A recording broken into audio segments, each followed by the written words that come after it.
Saya sudah memasuki benteng Lasingga Holi Mombo. Setelah kita tadi berjalan lumayan jauh ya, dengan kontur mendaki yang luar biasa. Ini di pinggir benteng ada satu makam yang kita makan makan siapa. Mari kita langsung saja ke tempatnya yang mempunyai ini benteng Lasingga.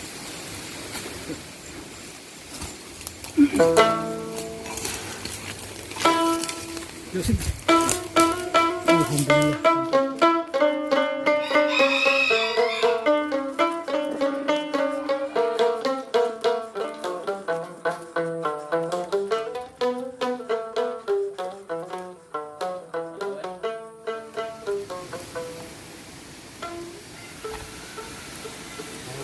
Ekspedisi ke Benteng Lasingga di Holi Mombo. Holi Mombo adalah kadi yang menyimpan banyak jejak tokoh berpengaruh Kesultanan Buton. Salah seorang dari tokoh yang banyak itu adalah Lasingga, elite aristokrasi Buton yang menjabat sebagai Sapati di masa Sultan Buton keempat Dayanu Ihsanuddin atau Lailangi. Lasingga bersama Labula dan Lailangi adalah tokoh paling berpengaruh di Buton dalam paruh pertama abad ke-17. Dialah yang dengan tegas mengumumkan pengundangan Murtabat 7 sebagai Undang-Undang Dasar Kesultanan Buton. Lasingga adalah putra Lakabaura, ia bersaudara sekandung dengan Labula, dan bersepupu sekali dengan Lailangi atau Sultan Dayanu Ihsanuddin, ketiganya adalah cucu Lamaindo, Lakina Batauga Mancuana. Ketiga tokoh ini kemudian dikenal sebagai Lalaki Talumiana, atau bangsawan yang 3 orang, dalam apa yang kemudian dikenal sebagai Kamborum-Boru Talupalena. Dalam masa Lailangi menjabat Sultan, Lasingga memangku jabatan Sapati, dengan adiknya Labula sebagai Kenepulu. Lasingga adalah mulanya simpul dari Trakaomu tapi dialah garis pangkalnya bangsawan yang mengirim 5 orang wakilnya pernah menjabat Sultan Buton itu. Inilah makam Lasingga. Makam ini terletak dalam area utama Benteng Lasingga di Holi Mombo.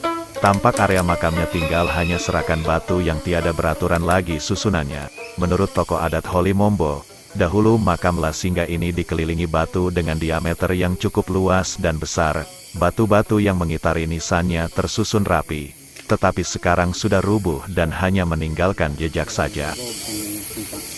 Ini adalah makam Lasingga.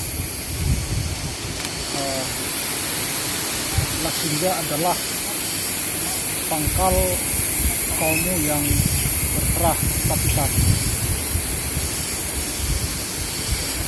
Inilah makamnya di Benteng Lasingga di Holi Mombo.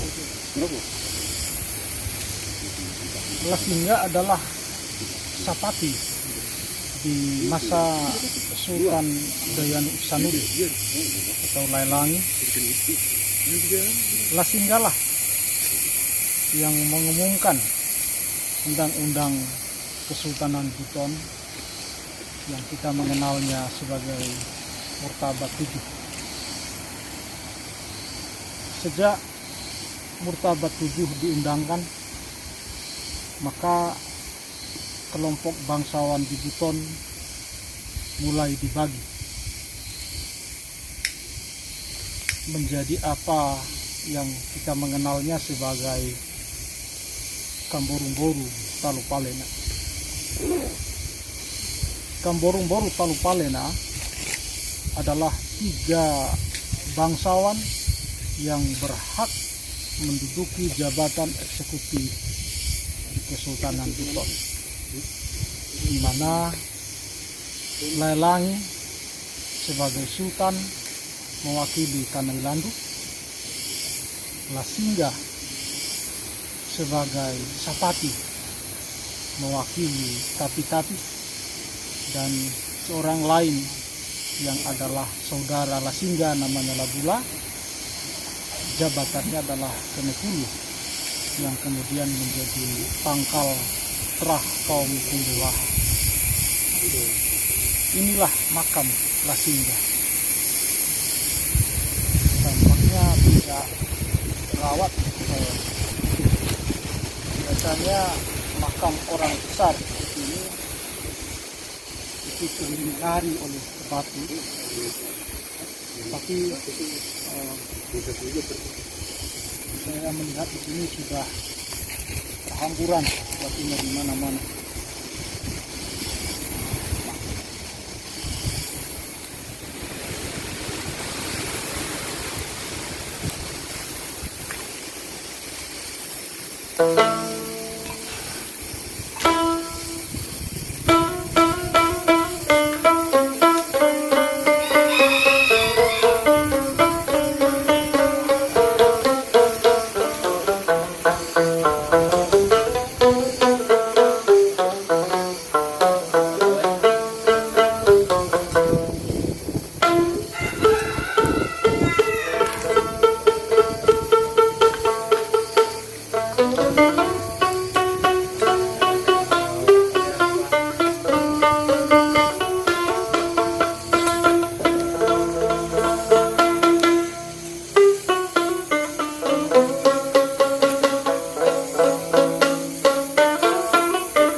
Sebelum menjabat sebagai Sapati, Lasingga telah dahulu memangku jabatan ke-10 di masa Lasangai Sangya Makengkuna, Sultan Buton ketiga.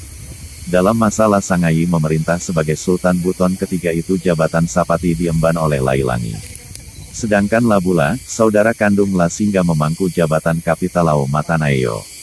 Ketika Sultan Lasangai mangkat, dan Lailangi naik menggantikannya sebagai Sultan Buton keempat, Lasingga naik setingkat lebih tinggi jabatannya menjadi Sapati. Jabatan ke-10 yang ditinggalkannya dijabat oleh Labula, adiknya sendiri, yang sebelumnya menjabat sebagai Panglima Militer Wilayah Timur Kesultanan Buton atau Kapitalao Matanaeo. Ketiga bangsawan ini kemudian menjadi tokoh kunci yang turunan mereka bergantian memangku sepenuhnya jabatan-jabatan eksekutif di Kesultanan Buton.